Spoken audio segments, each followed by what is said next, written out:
This is a violation notice. A violation for what? The fine is on the notice. This is unbelievable. $40,000. How? This is a nightmare. We have to pay it. The first fine was $50, trash bin visible from the street. We paid it, didn't argue, didn't question. We had just moved in, new house, new neighbors, quiet subdivision with clean sidewalks and manicured lawns. Karen, the HOA president, introduced herself the first week. Blazer, clipboard, tight smile. Welcome to the community. We maintain very high standards here. At the time, that sounded reassuring. 2 weeks later, a letter arrived. Lawn edging inconsistent with community guidelines. $125. I edged the lawn the same evening, then another.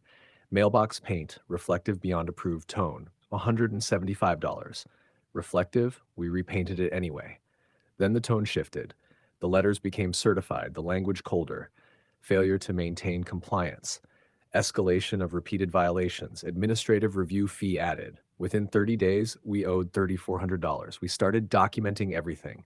Photos of the lawn with timestamps, measurements of hedge height, receipts for repairs.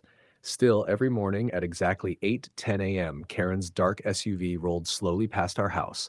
Sometimes she stopped, sometimes she took photos, always with that same expression, not angry, satisfied. By month 2, the fines were no longer random, they were daily. Blinds misaligned, driveway surface wear, fence shade inconsistency. $200, $400, daily. When we called to dispute them, she said calmly, standards protect property values. By month 3, the total crossed $18,000, and we realized something terrifying. This wasn't enforcement, it was revenue. The number hit $40,000 on a Tuesday. $40,000 for violations. A certified letter arrived labeled intent to file lien. My hands were shaking as I opened it. The breakdown was staggering. Repeated lawn non-compliance, structural aesthetic deviation, ongoing administrative enforcement, daily penalty multipliers. Daily multipliers. That was new. We combed through the HOA bylaws. The clause she cited allowed discretionary enforcement, but only if approved through formal amendment. We searched the meeting minutes. There was no record of that amendment ever being voted on. No quorum documentation. No recorded approval. The daily multiplier language appeared only in email newsletters sent by Karen, not in the legally adopted bylaws. We weren't violating rules. We were being fined under invented authority. We hired an attorney. Expensive, necessary. He reviewed the timeline and said something that changed everything. This looks like selective enforcement tied to intimidation. We started comparing notes with neighbors. 3 other households. All had questioned Karen at meetings. All had accumulated unusually high fines. One family owed $12,000, another faced lien threats. This wasn't isolated, it was targeted. And suddenly, the $40,000 number didn't feel accidental. It felt strategic. We stopped paying. Instead, we started demanding documentation, voting records, amendment logs, financial statements showing how collected fines were allocated. Karen responded with another charge, legal processing fee, $850. But the pressure had shifted. Our attorney sent a formal demand letter citing improper amendment procedure and inconsistent enforcement. That's when the tone changed. Not from Karen, from the board. One board member quietly admitted he never voted on a daily fine multiplier.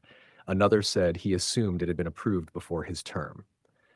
An independent audit was requested. Attendance at the emergency HOA meeting doubled. People brought folders, emails, letters, patterns. Side-by-side comparisons revealed something devastating. Households who questioned leadership received 4x more violations. Homes with visible issues but friendly relationships with Karen received none. Selective enforcement, financial escalation, unapproved rule expansion, and here's the worst part. The HOA's operating budget projected fine revenue as a line item. They needed violations to fund the budget, which meant someone had to keep being fined. And we were convenient. In fact, the audit findings were clear: unauthorized rule modifications, improper voting procedures, inconsistent enforcement, financial dependency on escalating penalties. The phrase in the report was brutal: revenue model reliant on punitive assessment. The $40,000 balance?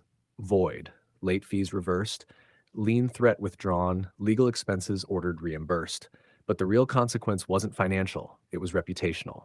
At the final meeting, residents stood calmly, shared their experiences, no shouting, just documentation. Karen attempted to defend herself, spoke about maintaining standards, protecting property values, but authority without process is just control, and control collapses when exposed. The vote to remove her passed decisively, not emotionized.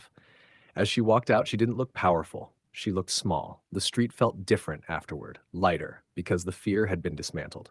We were almost bankrupted over grass, paint, and invented multipliers. $40,000 for violations.